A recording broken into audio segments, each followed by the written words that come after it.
Hello everyone, आज date है 17 दिसंबर 2021 और द हिंदू न्यूज एनालिसिस में आपका स्वागत है। इस वीडियो में हम द हिंदू की इंपोर्टेंट न्यूज को एग्जाम के पॉइंट ऑफ व्यू से डिस्कस करेंगे। नीचे डिस्क्रिप्शन बॉक्स में Telegram channel Volcano IAS academy का लिंक दिया हुआ है। आप हमारे Telegram channel Volcano IAS academy के साथ में जुड़ सकते हैं। वहां पर हर exam means UPSC, state PSC and other exam के पॉइंट ऑफ व्यू से काफी इंपॉर्टेंट इन्फॉर्मेशन शेयर की जाती है। तो चलो स्टार्ट करते हैं। वीडियो को स्टार्ट करेंगे एक जियोग्राफिकल मैप क्वेश्चन के साथ में। और आज आपका क्वेश्चन ये है कि बैकाल लेक कहां पर सिचुएटेड है। इसको जाकर के सबसे पहले मैप में आपको व्यू करना है और फिर नीचे कमेंट बॉक्स में आकर के टाइप करना है कि कहां पर इसकी लोकेशन है। कल हमने आपसे क्वेश्चन पूछा था महादेव हिल्स के बारे में, तो थोड़ा सा उसकी लोकेशन हम देख लेते हैं। यहाँ पर हमारे इंडिया के बिल्कुल सेंट्रल वाले पार्ट में अगर हम देखें तो विंध्यन रेंज और सतपुरा रेंज है। सतपुरा रेंज के पार्ट के रूप में ही महादेव हिल्स को हम डिस्कशन करते हैं और एक तरीके से सेपरेशन का काम करती है यहाँ से northern India and southern India के रूप में ये हिल्स। यहाँ पर आप लोकेशन देख लीजिए। अभी कुछ समय पहले ही हमने ज्योग्राफिकल मैप में नीलगिरी जो हिल्स है उनके बारे में डिस्कशन किया था। तो ये हमारे साउथ इंडिया में जहाँ पर हमारा वेस्टर्न घाट और ईस्टर्न घाट आपस में एक दूसरे से मर्ज होते हैं, उस एरिया में नीलगिरी हिल्स पाई जाती है और उसकी जो हाईएस्ट पीक है वो डोडा बेटा है। अरावली हिल्स के बारे में हमने डिस्कशन किया था। अरावली हिल्स इस तरीके से थार जो डेजर्ट है उसको एक तरीके से एक्सटेंड होने के बीच में हर्डल का काम करती है। और यहाँ पर मेघालय जो स्टेट है वहाँ पर गारो, खासी और जयंतिया हिल्स पाई जाती हैं। अब द हिंदू का हम डिस्कशन कर लेते हैं। सबसे पहले फ्रंट पेज पर जो फर्स्ट इंपॉर्टेंट न्यूज़ है उसमें ये बताया गया है कि हमारे प्राइम मिनिस्टर जो है वो गुजरात में नेचुरल फार्मिंग को लेकर के एक कॉन्क्लेव को एड्रेस कर रहे थे वर्चुअली रूप में। वहाँ पर हमारे जो एग्रीकल्चर मिनिस्टर हैं, इसके अलावा जो हमारे होम मिनिस्टर हैं वो वहीं गुजरात में आनंद गुजरात में प्रेजेंट थे।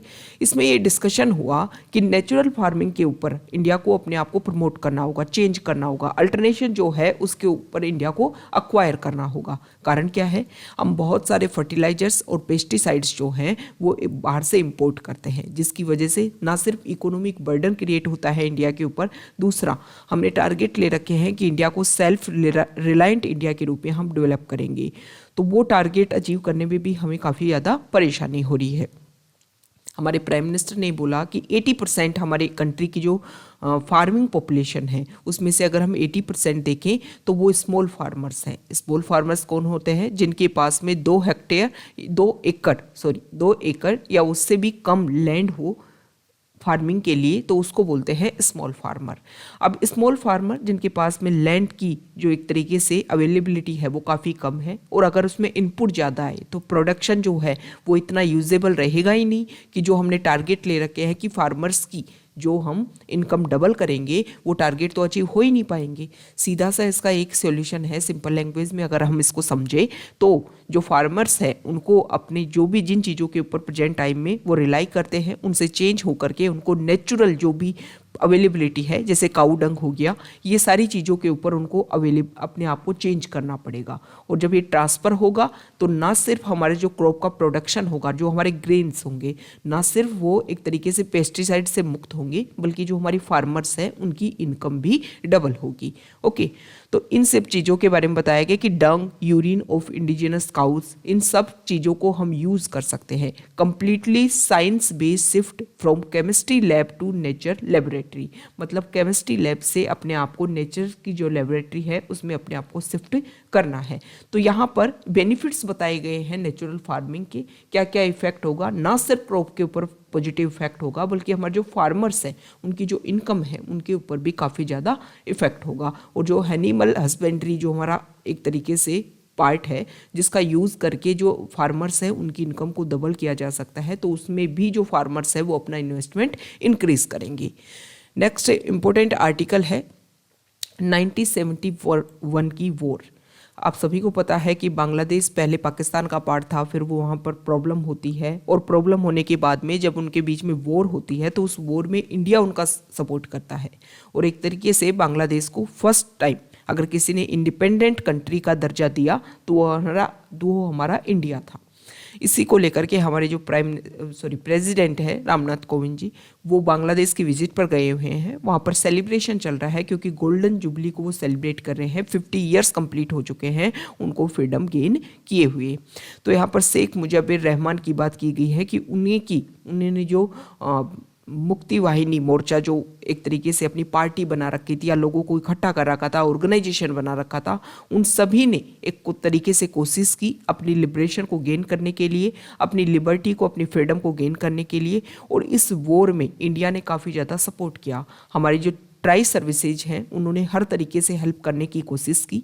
इसके अलावा अगर हम देखें तो ना सिर्फ हमने किसी भी तरीके से उनकी हेल्प की, इंडिया ने खुद हेल्प की, बल्कि वहाँ के जो लोग थे जिनको सपोर्ट चाहिए था उनको हमने ट्रेनिंग देने की भी कोशिश की कि किस तरीके से अगर आपके यहाँ प्रॉब्लम होती है तो उसको आप फेस कर सकते हो।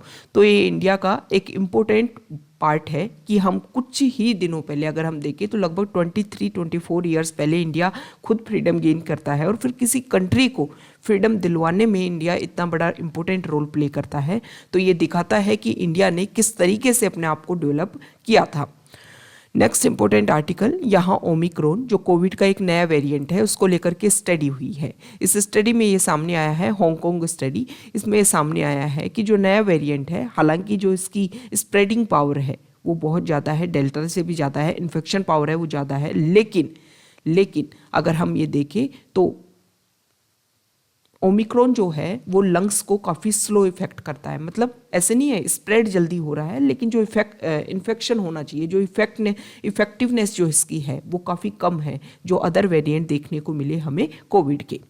Next important article page number 2 से, इसमें जो सेंट्रल गवर्नमेंट है उसने ये बोला है कि यहाँ पर हाई कोर्ट को, दिल्ली हाई कोर्ट को उन्होंने एक बात बोली है कि जो डाटा प्रोटेक्शन बिल जो इंट्रोड्यूस किया गया है पार्लियामेंट में, उसमें राइट टू बी फॉरगॉटन को भी इंक्लूड किया गया है। अब राइट टू बी फॉरगॉटन क्या है कि मान लो किसी पर्सन के खिलाफ में कोई केस लड़ा गया, कुछ भी हुआ और उससे रिलेटेड कोई इमेज हो गई, कोई रिलेटेड न्यूज़ हो गई, तो उस पर्सन के पास में ये राइट है कि अगर उस केस से रिलेटेड या कोई भी ऐसा इंसिडेंट हुआ जिससे बाहर आ गया है वो पर्सन, तो उसके पास में राइट होगा कि वो उन सब चीज़ों को डिलीट करवा सकता है। जैसे सोशल मीडिया पे हो गया या फिर कहीं भी ऑनलाइन अगर उनसे रिलेटेड कोई न्यूज़ है तो उनको डिलीट किया जा सकता है, ये पावर दी गई है। राइट टू प्राइवेसी भी हमारा एक फंडामेंटल राइट है, उसी के अंडर ये आता है कि प्राइवेसी को मेंटेन करना सभी की फंडामेंटल राइट है। Next important article page number 6 से, एडिटोरियल पेज से, यहाँ पर ये बताया गया है पेज नंबर 6 पर, ये जो आर्टिकल है वो अभी हमने कल शायद डिस्कस किया था, जिसमें नाइजर जो अफ्रीका का एक लैंडलॉक कंट्री है और प्रेजेंट टाइम में अगर हम देखें तो यूनाइटेड नेशन सिक्योरिटी काउंसिल की प्रेसिडेंटशिप उसको मिली हुई है। मंथ टू मंथ वेरी करती है ये प्रेसिडेंटशिप और प्रेजेंट टाइम में नाइजर को मिली हुई है। तो वो एक इनिशिएटिव, एक रेजोल्यूशन पास करवाने की कोशिश करते हैं क्लाइमेट चेंज को लेकर के। उस रेजोल्यूशन का जो टाइटल होता है वो इस तरीके से होता है कि क्लाइमेट चेंज की वजह से जो सिक्योरिटी है वो कैसे एक दूसरे से रिलेटेड है। अब इसमें 15 मेंबर्स होते हैं यूनाइटेड नेशन सिक्योरिटी काउंसिल में, जिसमें 12 जो लोग हैं उन्होंने सपोर्ट किया, इंडिया ने इसका विरोध किया और चाइना और रशिया जो है उन्होंने भी इसका विरोध किया। मतलब उन्होंने कोई वोट ही नहीं डाले, इंडिया ने विरोध में इसका वोट डाला। अब ये बात देखने वाली है कि इंडिया ने ऐसा क्यों किया। इंडिया का बोलना ये है कि देखो, सबसे पहले तो हम नाइजर और उनकी बात रखते हैं कि उन्होंने ये इंट्रोड्यूस क्यों किया। यूनाइटेड नेशन सिक्योरिटी काउंसिल का काम ये है कि पूरे वर्ल्ड में सिक्योरिटी को, स्टेबिलिटी को मेंटेन करना, कोई भी चीज़ें ऐसी ना हो जिसकी वजह से वायलेंस क्रिएट हो। तो जिन्होंने रेजोल्यूशन स्टार्ट किया उनका मानना ये है कि प्रेजेंट टाइम में अगर हम देखें तो क्लाइमेट चेंज की वजह से बहुत सारे इशू क्रिएट हो रहे हैं। मतलब पीस और सिक्योरिटी जो है वो मेंटेनेंस नहीं हो पा रही है। उसको रिस्पॉन्सिबिलिटी है ना यूएनएससी की, यूनाइटेड नेशन सिक्योरिटी काउंसिल की प्राइमरी रिस्पॉन्सिबिलिटी है ना कि इंटरनेशनल पीस एंड सिक्योरिटी को मेंटेनेंस करना। लेकिन क्लाइमेट चेंज रिलेटेड इश्यूज की वजह से ये बहुत ज़्यादा परेशानी हो रही है। जैसे हम माइग्रेशन देख रहे हैं, बहुत सारे एरियाज़ में हम वाटर शॉर्टेज देख रहे हैं। ये सारी जो इश्यूज है वो वायलेंस तो क्रिएट करेंगी। तो इसी को लेकर के ये इंट्रोड्यूस किया गया इस तरीके का रेजोल्यूशन। पहले जो है, अगर लास्ट ईयर हम देखें, उससे पहले जब ट्रंप का एडमिनिस्ट्रेशन था वहाँ पर यूएस में, तो उस समय जर्मनी भी इस तरीके की कोशिश कर रही थी कि यूनाइटेड नेशन सिक्योरिटी काउंसिल में इस तरीके का क्या किया जाए, इंट्रोड्यूस किया जाए, रिजोल्यूशन लाया जाए और यूनाइटेड नेशंस को इसमें इंक्लूड किया जाए क्लाइमेट चेंज वाले इशू को लेकर के। लेकिन ट्रंप एडमिनिस्ट्रेशन ने उनका विरोध किया और आगे ये रिजोल्यूशन को रखा नहीं गया। ठीक है, अब इसमें ये बोला गया है कि ये तो बात हो गई जिन्होंने रिजोल्यूशन को इंट्रोड्यूस किया है। उनका ये मानना है कि क्लाइमेट चेंज जो बहुत ज़्यादा इफेक्ट कर रहा है सिक्योरिटी को, इसीलिए इसमें रखा जाना चाहिए यूनाइटेड नेशन सिक्योरिटी काउंसिल में। अब इंडिया ने विरोध किया तो उसका भी कुछ कारण होगा। कारण ये है, इंडिया का ये मानना है कि प्रेजेंट टाइम में UN framework convention on climate change ये स्पेशलाइज्ड एजेंसी है जो वर्क कर रही है क्लाइमेट चेंज से रिलेटेड हर इशू को लेकर के। जैसे हम क्योटो प्रोटोकॉल देख लीजिए, पेरिस एग्रीमेंट 2015 में, और रिसेंट हम COP26 की जो मीटिंग देखें, इसमें सब कुछ यही तो डिस्कशन हो रहा है ना क्लाइमेट चेंज को लेकर के। फिर अगर आप हर जगह सेम इशू को डिस्कस करोगे तो ना तो उसका कुछ रिजल्ट निकलेगा और ना ही उस प्रॉब्लम के ऊपर ढंग से वर्क हो पाएगा। हालांकि इसका जो प्रोसीजर है वो स्लो है लेकिन वर्क हो रहा है। इसी को अगर हम थोड़ा फास्ट तरीके से इसके ऊपर वर्क किया जाए तो ज़्यादा बेहतरीन तरीके से इसको हम ज़्यादा इम्प्लीमेंट कर सकते हैं। दूसरा, इंडिया की तरफ से ये भी बात रखी गई कि देखो यूनाइटेड नेशन सिक्योरिटी काउंसिल में कितने कंट्री होते हैं, 15 कंट्रीज होते हैं, जिसमें ज़्यादातर जो वीटो पावर्स होती है वो किसके पास होती है, वो होती है 5 परमानेंट मेंबर्स के पास में। तो एक तरीके से जो डेवलप्ड कंट्रीज हैं जिन्होंने सारा का सारा पोल्यूशन ही क्रिएट किया है, उनको आप पावर दे रहे हो कि कंप्लीट वर्ल्ड के लिए वो डिस्कशन करें, वो डिसाइड करें कि किस तरीके से क्लाइमेट चेंज को आप चेंज कर सकते हो, क्लाइमेट चेंज को आप किस तरीके से इस तरीके से इसको इम्प्रूव करो कि सभी कंट्रीज़ को बेनिफिट हो। भाई उन लोगों के साथ में तो डिस्कशन ये भी हुआ था कि आप टेक्नोलॉजी और मनी ट्रांसफ़र करोगे डेवलपिंग कंट्रीज़ को, वो कर नहीं रहे, और उसके अलावा आप उनको पावर दे रहे हो कि आप डिस्कशन करो, आप डिसाइड करो कि क्लाइमेट चेंज को लेकर के क्या स्ट्रेटजी होनी चाहिए। तो इस तरह की स्ट्रेटजी को अगर हम बात करें तो उसका तो रिजल्ट कभी निकलेगा ही नहीं, और जब रिजल्ट नहीं निकलेगा तो उसका ऊपर डिस्कशन करने की फ़ायदा क्या है। तो यही मेन रीज़न रहे हैं कि इंडिया ने इन सभी से बाहर रहने का वो किया, विरोध किया इन चीज़ों का, कि इन चीज़ों को जो मेजर पोल्यूटर्स हैं उनको आप कैसे डिसीजन लेने की पावर दे सकते हो कि आप जा कर के डिसाइड कर लो कि क्लाइमेट चेंज को हम कैसे, क्लाइमेट जो है या हमारा जो एनवायरनमेंट है उसको हम कैसे सेव कर सकते हैं। Okay, next important article page number 8 से। यहाँ पर सबसे पहले तो देखो हमारे जो प्राइम मिनिस्टर हैं नरेंद्र मोदी जी, उनका रशिया के जो प्रेसिडेंट है मिस्टर पुतिन और चाइना के जो प्रेसिडेंट हैं शी जिनपिंग, उनके साथ में जल्दी मीटिंग होगी। ऐसा ऑफिशियली कुछ स्टेटमेंट नहीं आया है, पर कुछ न्यूज़ ऐसे देखने को मिली है कि कुछ इनके ऊपर बीच में डिस्कशन हो सकता है, मीटिंग हो सकती है। अब वो किस कारण से होगी, किन पॉइंट्स के ऊपर डिस्कशन होगा, ये नहीं देखने पर सीधी सी बात ये है कि हमारा जो बॉर्डर टेंशन चल रहा है ना चाइना के साथ में, एक तरीके से वो सारे इश्यूज को हम क्या कर सकते हैं, सॉल्व कर सकते हैं। यहाँ पर ये हमारा इंडिया वाला रीजन है और ये चाइना की आप बॉर्डर वाला एरिया देखो कि चाइना हमारे साथ में कितनी बॉर्डर शेयर करता है। मतलब अगर इस डिस्कशन में, इस मीटिंग में इन पॉइंट्स के ऊपर डिस्कशन होता है और बॉर्डर जो इश्यूज है उनको सोल्व करने की कोशिश होती है तो काफ़ी ज़्यादा इंडिया के लिए बेनिफिशियल होगा। अभी हमारे जो ऑफिसर्स हैं उनकी भी मीटिंग हुई थी 26 नवंबर को, लेकिन उसमें जो डिस्कशन हुआ उसमें काउंटर टेररिज्म को लेकर के डिस्कशन किया गया था। इसके अलावा इंडो पैसिफिक को लेकर के भी डिस्कशन हुआ, लेकिन इसमें मेजर डिफरेंस देखने को मिली। रशिया इसको सपोर्ट कर रहा था इंडो पैसिफिक वाले रीजन पे इंडिया के जो भी इनिशिएटिव है, लेकिन चाइना जो है वो क्वेड ग्रुप को लेकर के एक तरीके से उनको कंसर्न है। नेक्स्ट इंपॉर्टेंट न्यूज़ यहाँ देखिए, सुप्रीम कोर्ट ने अप्रूवल दे दिया है महाराष्ट्र गवर्नमेंट को कि आप भी यहाँ पर अपने जो ब्लैक कार्ड जो गेम होता है उसको अलाउ कर सकते हो। सुप्रीम कोर्ट ने ये बोला कि हालांकि इसमें जो नोटिस जारी किया गया था या फिर जो भी इस तरीके की प्रोसीजर जो पिटीशन जारी की गई थी कि क्रूएल्टी टू एनिमल्स एक्ट 1960 के अंडर इसको प्रिवेंट किया गया था, लेकिन दोबारा से इसको अलाउ कर दिया गया है, क्योंकि अगर हम देखें तमिलनाडु और कर्नाटका वाले रीजन में हम जल्लीकट्टू और अदर इस तरीके के गेम जो हैं वो अलाउ हैं, तो इस एरिया में क्यों नहीं, इसीलिए महाराष्ट्र गवर्नमेंट को उन्होंने अलाउ कर दिया है कि आप इस गेम को रेगुलेट कर सकते हो। नेक्स्ट इंपॉर्टेंट आर्टिकल यहाँ पर कैबिनेट ने एक तरीके से अपनी अप्रूवल दिया है, नोट दिया है कि गर्ल्स की जो मैरिज एज है उसको 21 ईयर्स किया जाए। पहले 18 ईयर्स है प्रेजेंट टाइम में, उसको बढ़ा करके 21 किया जाए। हालांकि ये माना जा रहा है कि प्रेजेंट टाइम में पार्लियामेंट का जो विंटर सेशन चल रहा है उसमें ये डिस्कशन होगा। अब देखो, लास्ट ईयर हमारे जो प्राइम मिनिस्टर हैं उन्होंने इस तरीके का हिंट दिया था कि जल्दी गवर्नमेंट जो है इसके ऊपर वर्क करेगी कि वीमेन की जो मैरिज एज है उसको बढ़ा करके 21 ईयर किया जाए। उसके बाद में 10 मेंबर टास्क फोर्स बनाई गई थी फॉर्मर समता पार्टी चीफ जया जेटली के द्वारा, कि इसमें 10 मेंबर्स और ये उनकी हेड थी, और उनको एक तरीके से एक डिस्कशन करने के लिए बोला गया था कि आप अपने रिजल्ट दीजिए कि अगर 21 ईयर की जाती है तो उसके क्या बेनिफिट्स होंगे, क्या नेगेटिव होंगे।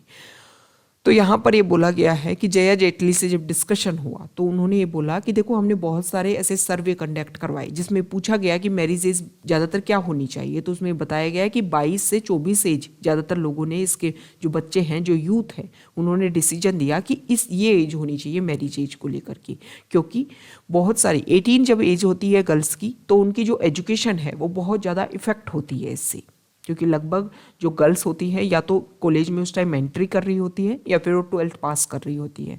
तो इसकी वजह से जो उनकी मेन एजुकेशन है, जो उनका फाउंडेशन बनेगी आगे जा कर के, जो उनको एक इस सोसाइटी में वर्क करने के लिए एस्टेब्लिश करेगी, वहाँ पर जब वो एंट्री कर रही होती है ना तो उनकी एजुकेशन कंप्लीट हो पाती है और ना ही वो एक हाउस मेकर के रूप में भी अपना रोल अच्छे से प्ले करवाती है। तो इस आर्टिकल में अगर हम ये देखें तो 21 ईयर्स की जो एज है, 21 ईयर जो एज की जा रही है, उसका कारण ये नहीं है कि हमारे इंडिया में जो चाइल्ड मोर्टेलिटी रेट है या फिर मदर मोर्टेलिटी रेट है वो ज़्यादा इंक्रीज हो रही है, या फिर हमारे यहाँ पर अगर हम देखें तो जो मतलब पॉपुलेशन रेट है वो इंक्रीज हो रही है, ऐसा नहीं है। अभी नेशनल फैमिली हेल्थ सर्वे 5 के जब डाटा आए तो उसमें माना गया है कि हमारे यहाँ पर जो पॉपुलेशन रेट है वो ज़्यादा नहीं है उसके डाटा के अकॉर्डिंग हम देखें। लेकिन इसका मेन रीजन ये है कि एक तो गर्ल्स की जो एजुकेशन है वो प्रॉपर वे में कंप्लीट हो पाएगी, दूसरा कारण ये है कि न्यूट्रिशन जो है, न्यूट्रिशन की काफ़ी कमी देखने को मिलती है, उसमें अपने आप को डेवलप करना, गर्ल्स जो हैं वो अपने आप को प्रॉपर तरीके से डेवलप कर पाएंगी, और डेवलप करने के बाद में अगर उनकी मैरिज होती है तो वो हर जो रिस्पॉन्सिबिलिटी है उसको प्रॉपर वे में क्रैक कर पाएंगी।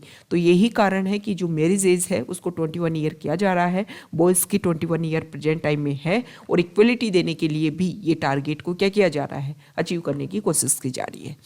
नेक्स्ट इंपॉर्टेंट आर्टिकल, यहाँ पर CDS की जो पोस्ट है उसके लिए नया जो पर्सन, क्योंकि अभी हमने देखा कि हमारे इंडिया की फर्स्ट CDS बिपिन रावत की हेलीकॉप्टर क्रैश में डेथ हो गई, उनके साथ में जो अदर बहुत ही हमारे इंडिया के प्रोमिनेंट ऑफिसर्स ट्राइब सर्विसेज से रिलेटेड जो थे उनकी भी डेथ हो गई। तो इसके बारे में ये बोला जा रहा है कि जल्द ही हमारे जो नेक्स्ट CDS हैं उनको इस जो प्रोसीजर है वो स्टार्ट किया जाएगा कि आइडेंटिफिकेशन किया जा सके और फिर उनको अपॉइंट किया जाए। CDS ये जो टर्म देखो, जब भी हम किसी न्यूज़ को पढ़ें और कोई स्पेसिफिक टर्म आपके सामने आए तो उसके बारे में बेसिक क्वेरीज आपके अंदर होना चाहिए कि मुझे इसके बारे में जानना है। फटाफट गूगल विकिपीडिया खोलो, उसके बारे में जो भी बेसिक फैक्ट्स हैं, शुरू में जो 4-5 लाइन होती हैं वो उनको आप ध्यान से स्टडी करो, क्योंकि जब भी हम देखते हैं कि UPSC में जो क्वेश्चन उठते हैं वो वहीं से पुट ऑन होते हैं और उसमें से डायरेक्टली वो 4-5 लाइंस जो होती हैं वहीं से क्वेश्चन डायरेक्टली पूछ लिया जाता है। तो जब भी आप इसी तरीके की कोई टर्म देखो तो आपके बारे में क्वेरीज होनी चाहिए कि नहीं मुझे इसके बारे में खुद से सर्च करना है। ओके, नेक्स्ट इंपॉर्टेंट आर्टिकल यहाँ देखिए पेज नंबर 9 पर, एक सेकेंड, हाँ देखो, इंडिया और बांग्लादेश की जो ट्रेड स्कोर है उनको लेकर के यहाँ पर बताया गया है। हमारे जो एक्सटर्नल अफेयर्स मिनिस्टर हैं S जयशंकर, उन्होंने ये बोला कि बांग्लादेश जो है वो इंडिया का लार्जेस्ट ट्रेड पार्टनर है साउथ एशिया में और 4th largest export destination globally अगर हम देखें तो 4th एक्सपोर्ट हमको वहाँ पर करते हैं, और इंडिया जो है वो बांग्लादेश का 2nd लार्जेस्ट ट्रेड पार्टनर है। एक बार UPSC प्रीलिम्स में क्वेश्चन पूछा गया था शायद 2 साल पहले, जिसमें इसी तरीके का स्टेटमेंट दे रखा था कि बांग्लादेश को हम सबसे ज़्यादा क्या करते हैं, एक्सपोर्ट करते हैं। ओके, तो इसी तरीके के जो स्टेटमेंट होते हैं वो आपको पता होना चाहिए कि ट्रेड में हम सबसे ज़्यादा एक्सपोर्ट कहाँ कर रहे हैं, इम्पोर्ट कहाँ से कर रहे हैं, ये सब कुछ आपको क्लियर होना चाहिए। हालांकि वो जो क्वेश्चन था वो शायद इकोनॉमिक सर्वे से उठाया गया था। ओके, यहाँ पर वही है कि BSF जो है उसने भी सेलिब्रेशन किया कि हमने ये तो इंडिया के जो प्राइम मिनिस्टर हैं और हमारे जो डिफेंस मिनिस्टर हैं उन्होंने हमारा जो वॉर मेमोरियल हमने दिल्ली में बनाया है, वहाँ पर उन्होंने होमेज दी। जो भी हमारे डिफेंडर्स, जिन्होंने प्रोटेक्टर्स, जिन्होंने कोशिश की थी बांग्लादेश को फ्रीडम दिलवाने में, उन सभी को याद किया गया। एक सेकेंड, यहाँ पर जो आर्टिकल है वो मेट्रोमैन ई श्रीधरन को लेकर के है। इसमें बोला गया है कि ई श्रीधरन ने अपने आप को एक्टिव पॉलिटिक्स से अलग कर लिया है। उन्होंने बोला है कि वो किसी भी एक्टिव पॉलिटिक्स में पार्टिसिपेट नहीं करेंगे। आपको ये ध्यान होना चाहिए कि ई श्रीधरन को मेट्रोमैन के नाम से जाना जाता है। Next important article page number 10 से, यहाँ पर जो फर्स्ट इंपॉर्टेंट आर्टिकल है उसमें बताया गया है कि देखो, सॉरी, एक न्यूज़ थी जिसमें बीएसएफ के बारे में बताया गया है, जिसमें बोला गया है कि जो बीएसएफ है उसने भी अपनी जो भी सेरेमनी है, मतलब उनका जो पार्टिसिपेशन रहा था बॉर्डर सिक्योरिटी फोर्स का 1971 की वॉर में, उसके बारे में बताया गया है कि बीएसएफ का बहुत ज़्यादा इम्पोर्टेंट रहा था। बीएसएफ ने ट्रेनिंग देने की कोशिश की थी। इसके अलावा बहुत सारे लोग रिफ्यूजीज़ वहाँ से आए थे, तो उन लोगों को प्रोटेक्ट करवाने की कोशिश की थी बीएसएफ ने, बॉर्डर सिक्योरिटी फोर्स ने। उसके बारे में भी अभी बांग्लादेश के जो 1971 का जो एक तरीके से सेलिब्रेशन चल रहा है, 50 ईयर्स उन्होंने कंप्लीट किया है, तो बीएसएफ ने भी अपनी तरफ से जो भी उनका कंट्रीब्यूशन था उनको याद करने की, रिमेम्बरेंस देने की कोशिश की है। Next important article page number 11 foreign page से, इसमें सबसे इंपॉर्टेंट आर्टिकल जो है वो चाइना को लेकर के और यूएस को लेकर के है। यूएस ने बोला है कि हम चाइना के ऊपर कुछ सैंक्शंस लगाते हैं। चाइना ने पूछा किस बात को लेकर के सैंक्शंस, बोले आप उइगुर जो कम्युनिटी है आपके यहाँ पर, जो माइनॉरिटी मुस्लिम्स में जो आते हैं, जो आपके जिनजियांग वाले रीजन में रहते हैं। चाइना का मैप आप देखिए, ये जिनजियांग वाला रीजन है यहाँ पर। इसको लेकर के उन्होंने बोला है कि यहाँ पर आप लोगों से फोर्स्ड लेबर करवाते हो, जिसकी वजह से जो भी आप प्रोडक्शन करते हो वो अगर हमारे यूएस में आते हैं तो उनको हम बैन करते हैं। उन सारी चीज़ों को हम ये देखेंगे कि जब जो भी हमारे यहाँ पर आप टेक्नोलॉजी, जो भी आप चीज़ें हमारे यहाँ पर भेज रहे हो, उनको बनाने में आपने किसी फोर्स्ड लेबर को तो यूज़ नहीं किया है, क्योंकि हम चाहते हैं कि जो भी ह्यूमन राइट्स हैं पर्सन के, वो सभी सेव हों और सभी को इक्वलिटी का दर्जा दिया जा सके। पहले भी जो यूएस है वो चाइना को लेकर के इस तरीके के स्टेटमेंट दे चुका है कि चाइना में जो लोगों के जो राइट्स हैं वो काफ़ी ज़्यादा वायलेट हो रहे हैं। ओके,